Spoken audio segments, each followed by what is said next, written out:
So first of all, obviously the reaction internationally has been amazing. I know you guys started off in Sundance and it's been so like great. How has it been for you, Lee, just as a debut as a director, like to have that reaction for your first film? It's really exciting. You know, it's like, I think to be a filmmaker you have to dream a little bit. So I wouldn't say all dreams have come true, but the response has been, I think, at the far end of the spectrum, what we hoped. Remember we talked about what might happen? So it's just the positivity. It really, I suppose it really drives you. You know, it really pushes towards the next project and everything that you're doing. And just, you know, a lot of people worked really hard on this film. And filmmaking can be gambling at times as well. So you're throwing it all in every day. When you're working, you're acting, you're gambling every day. You're trusting in me, you're trusting the people around you. So everybody threw all their chips in. I'm just really glad to see that it's paying off at the moment. It's really great. And for you, Seána, like you're already such an established actress in Ireland and it's been so many different characters, you know, across TV and film. And I was wondering, what is it like to kind of go into this and be playing first a single mother and also a single mother in a horror movie that has to deal with everything that happens in the movie? I think that was one of the things that drew me to the piece as well, because I knew it was going to be a different sort of character. Like Sarah isn't a big drinker, she doesn't really like to argue. So these are different to some of the characters that I've played on screen anyway. So that was a huge pull for me. When I first heard about the film, I was like, oh wow, like an Irish horror movie. That's something we haven't heard of before. But the more I thought about it and the more I was like, Irish scenery, landscape, folklore, songs, it's a scary place. We live in like a really like a perfect setting for a horror movie when you think about it that way. Dark, damp island. Exactly, yeah, exactly. Maybe that's why we're afraid of them, because we're afraid to let our imagination kind of run wild. Go into those dark places, yeah. I was wondering for you, Lee, was that your aim to kind of bring that out of the Irish psyche? Because obviously internationally people must see Ireland as, oh, it's great crack and everyone goes out all the time and has fun, but there is a lot of darker undertones, Yeah, I think so. Like, I'm very proud of my identity, and I also have my own cinematic vision in how I want to put a story out there.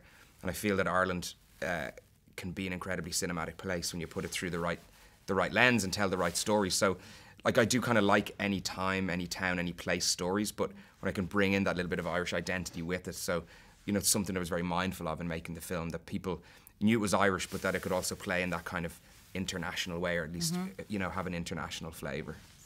A big thing that jumped out to me was the kind of undertones about women's mental health and women not necessarily being believed when they say something's the matter, something's wrong, I'm not well, you know, or my child isn't well.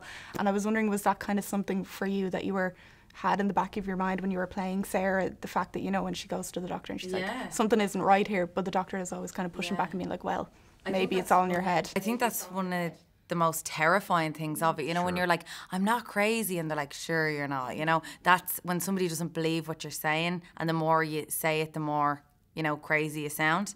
But I think you were very conscious of that doubt in Sarah throughout. It's like she's doubting herself, and she, from the beginning, she's trying to re-establish herself and trying to, you know, affirm who she is, and then she's just losing, like, unraveling more and more as the film goes on, until she, like, you know, grabs hold of it and regains herself. But yeah, that was something we were very conscious of in the playing of as well. Yeah, we spoke about it a lot. It was always about where Sarah was at, because it's a very singular POV in the film, you know what I mean, from your perspective, from your character's perspective. So excuse me, it was it was you know, it was what we'd always would speak about, even just in terms of the backstory. Like, we had a backstory developed and where she came from, and why as a character she doesn't scream, you know, like a traditional, you know, horror mother might, because she's done all her screaming in the past and it did her no good.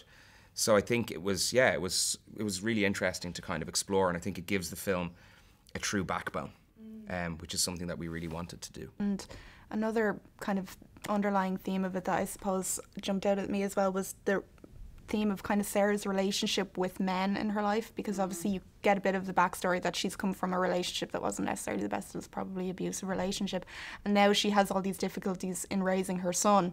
And it was, you know, a big thing for me. I was looking at it, I was like, the way in which she's trying to raise her child so that it's not a negative relationship as it, you know, as her relationship was with her partner in the past. Was that something that you guys were thinking of? I mean, obviously in terms of, you know, there is something up with the kid, and that's is supernatural forces at play.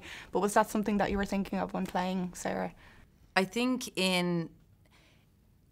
I think in like modern society we're very aware of that, and I think any parent who's coming from a relationship like that is aware of that and having like good role models and things like that. But in the playing of her, I wasn't hyper aware of that, and the same with like researching like horror films and certain genre stuff. I was like, I actually didn't do that because that isn't really where Sarah's head is at. She's just dealing with her here and now, and it's like she hasn't gone off and done loads of research. She's just trying to do the best for her son, as she doesn't have all the answers. There's like no like rule, any parent, no we don't like, you know, they don't have the answers. You said that like there was no rule book for the situation that she was facing, and that's why it's not a horror film that sets out, you know, how you defeat the evil in the story. It's actually a real person just facing the darkness. And we have to live with those evils all the time. For sure. And I think it was interesting, like something that I'd kept in mind a lot when I was working on it was, I'd spoken to a psychologist friend when I was researching the film, and the idea that in any partnership that breaks up, if there's been any form of abuse, whether male or female, whatever it is, if you've had kids, you often see that partner in the other person that you've created and the challenge of that. So I know a lot, you know, we'd kind of, in the direction of the film, we talk sometimes and just, we'd be whispering about your past when you were actually facing your present. You know what I mean? And facing the kid, we'd also talk about where Sarah had come from as a character. Without being too explicit, because we weren't trying to make it an issues film. But it was important that it was also grounded in a reality.